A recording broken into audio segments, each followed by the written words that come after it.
Imagine your child is outside, playing, then scrapes their hand on a nail, so you put a band-aid on it. 7 days later, your child has a fever and has started sweating. To make matters worse, your child has started to have seizures as well as having trouble swallowing. So you drive your kid to the hospital, and when you get there, the doctors tell you that your child has tetanus and there's nothing you can do. You have two options. You can go home or stay in the hospital, and whatever happens will happen. You decide to stay in the hospital, and your child dies in pain, in agony. Your child died from a disease that could have been prevented, but you opted to instead let your child fall victim to diseases like tetanus because you were afraid your child would get autism. Not just that, but you also risk the lives of everyone around your child. Diphtheria is an infection that is preventable by vaccines, according to the Department of Health. The bacteria that causes diphtheria attaches to the lining of your respiratory system. When this happens, the bacteria secretes a poison. This poison destroys healthy tissue. Within 2 to 3 days, these dead tissues form a deep, thick gray coating, according to the CDC. Thanks to vaccines, there was only 4 cases of diphtheria in the U.S. in 2016. Do you remember that lovely disease, polio? You know the one I'm talking about. The one that could leave you paralyzed and terrorized America for many years. The reason why it is no longer running rampant, destroying people's lives, is that we eviscerated it with vaccines. Polio snuffed the life out of 3,000 people. The only reason its reign of terror ended is because of vaccines, according to Deadly Choices by Paul Offit.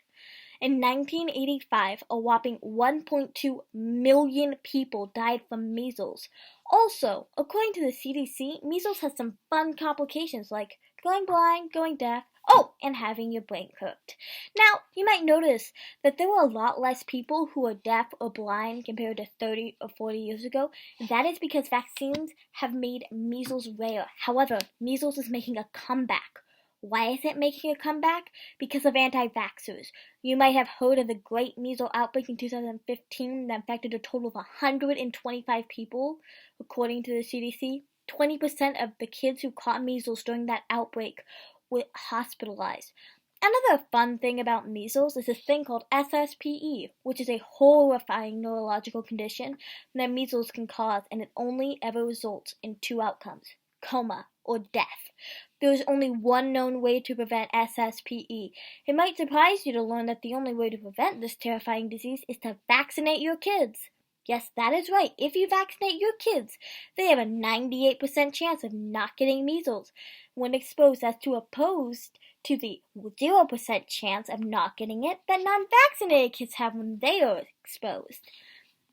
Before it was required that your child get vaccinated in America, England, Australia, etc., the number of children under the age of 5 dying from childhood diseases was a frightening 12 million kids.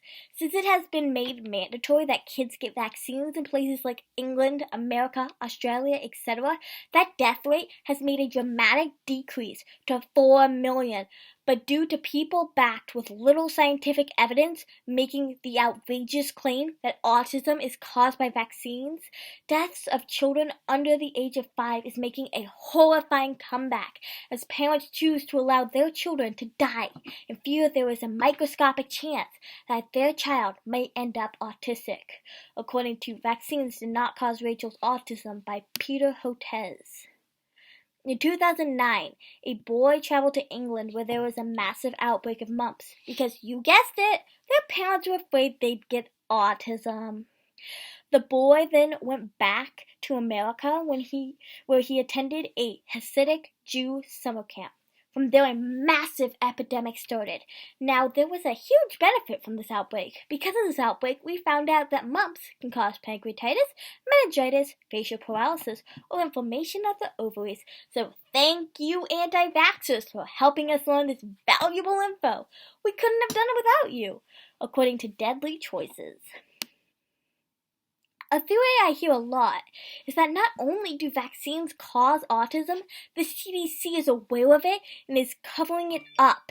As compelling as it is to believe this conspiracy theory, there is one fact that directly contradicts this theory, as well as any other theories around the CDC covering up that vaccines cause certain diseases. In 1999, 10 months after the licensing of the rotavirus vaccine, the CDC noticed something that stopped them in their tracks. 15 children who had received this vaccine appeared in the Vaccine Adverse Events Reporting System, or VAERS, according to Deadly Choices. The fact that this appeared on VAERS was not what raised an alarm, but rather the fact that these 15 children had developed interception and had all received the vaccine and were around the age of 2 months old.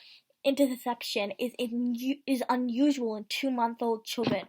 Upon seeing this unusual trend, the CDC temporarily suspended the usage of the rotavirus vaccine until they figured out what was going on. What they found was extremely disturbing. Kids who received the rotavirus vaccine were 25 times more likely to get interception than those without the vaccine. Upon finding this out, the CDC immediately withdrew support of the rotavirus vaccines, and the producers of the vaccines quickly took it off the market, according to Deadly Choices. The CDC fast reaction reveals that the CDC is not covering up the link between autism and vaccines. Otherwise, they would not have withdrawn support from the rotavirus vaccine. Now that we have established that the CDC is not covering up the link between autism and vaccines, it makes you wonder why the CDC hasn't figured out that vaccines cause autism. Might it be because autism is not caused by vaccinations?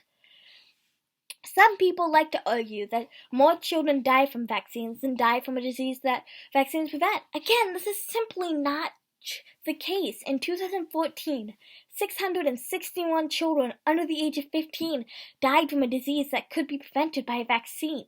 The number of children that died from things their parents claimed was caused by a vaccine was 122, according to Vaccines to Not Cause Rachel's Autism.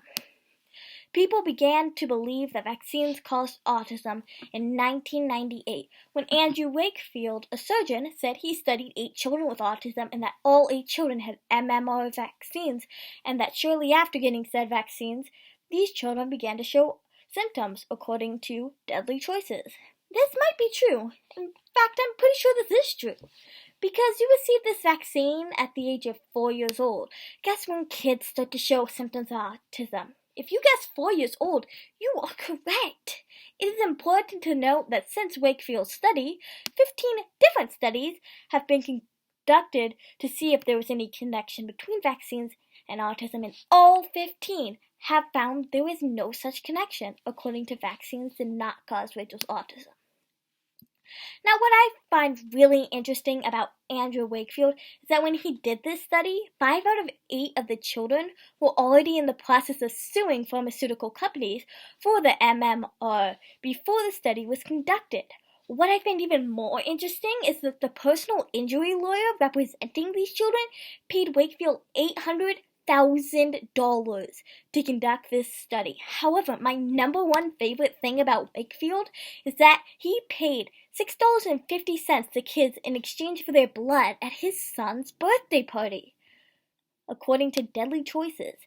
Now, I don't know about you, but if I had to choose between having a child with autism or having my child die, I would choose the former instead of the latter, and so should you. Vax your kids before you end up clutching your dying child's hand as they die from a preventable disease that you chose not to prevent.